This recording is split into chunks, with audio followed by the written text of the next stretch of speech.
Գյորջյան Կասկադ 60 ամիս փուլային վճարում բազմաթիվ առավելություններ։ Նախ սկսեմ Արցախի հարցով բանակցային գործընթացի մի քանի դրվագներից, որին արձագանքելու հնարավորություն ռեգլամենտի պատճառով չունեցա։ Նախ 2014 թվականի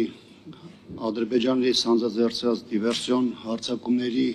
շարքի մասին շատ երկար կարող եմ խոսալ։ Դրա ռազմական, քաղաքական, դիվանագիտական ազդեցության մասին,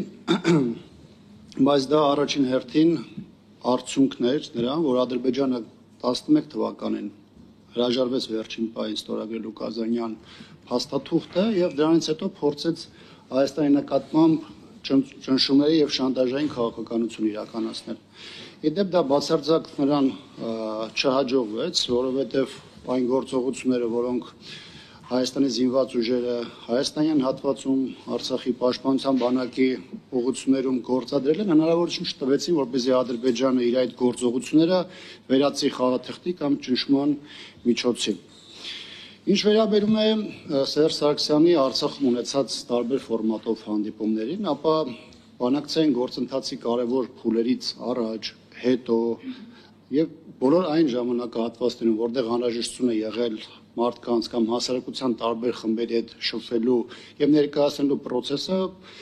հանրապետական իշխանության ժամանակահատվածում որևէ խնդիր չի եղել։ Մատնանշված օրինակներից մեկը դրանցից մեկն էր, որը 2016 թվականին է եղել, որ ընթացքում Սերժ Սարգսյանը ընդհանրապես ներկայացրել է բանակցային գործընթացի այդ իրավիճակները, որոնք այդ պահին եղել են,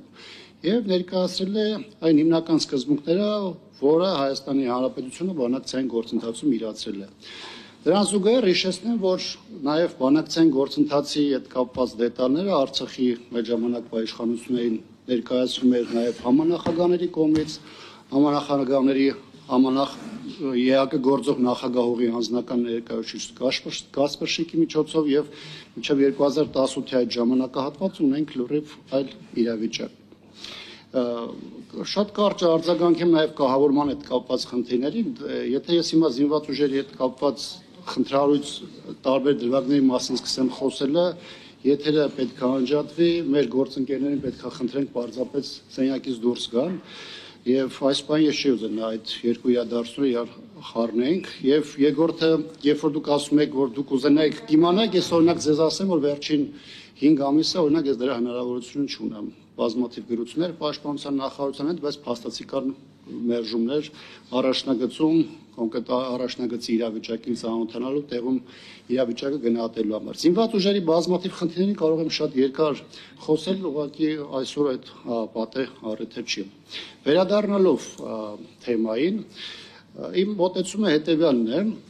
ես հարակից զեկուցողին կոնկրետ հարցեր ներկայացրեցի, ակնկալելով կոնկրետ պատասխաններ կառավարության ձախողման հետ կապված, որտեղ անկախ այն հանգամանքից, թե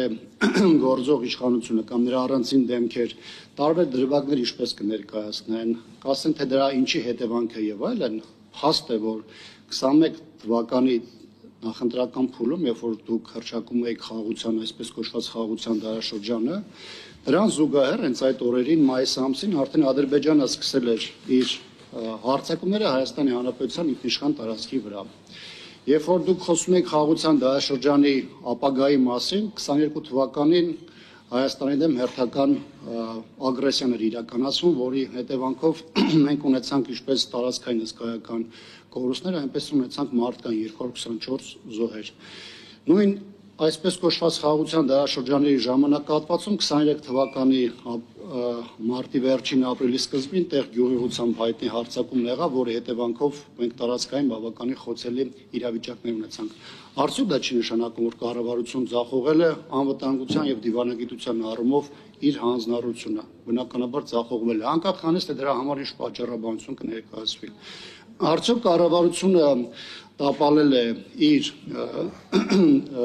գործունեությունը հենց միայն նրանով, որ իր սկզբունքները, թեկուզ ինչպես դուք եք շատ դեպքերում ասում, իրողությունների բերումով բերել է նրան, որ ձեր դիրքորոշումը Արցախի հարցով փոփոխության է ենթարկվել, դարձել է ճիշտ հակառակը եւ դուք ընդհանրապես որպես հետևանք փորձում եք ներկայացնել, թե դա ինչի էր հանգեցրել, ինչ իրավիճակ էր եւ ինչու եք դուք գնացել ստիպված այդ քայլին։ Արդյոք ցանկացած կառավարության համար կարևորագույն խնդիրը չէ երկրի տարածքային ամբողջականության պաշտպանությունը։ Իհարկե այդպես է նորմալ բոլոր պետությունների դեպքում, եւ այս դեպքում անկախ պատճառներից դուք տապալել եք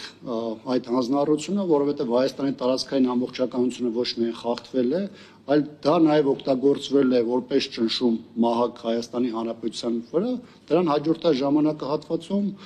Հայաստանից կորուստներ եւ զիջումներ կորզելու համար։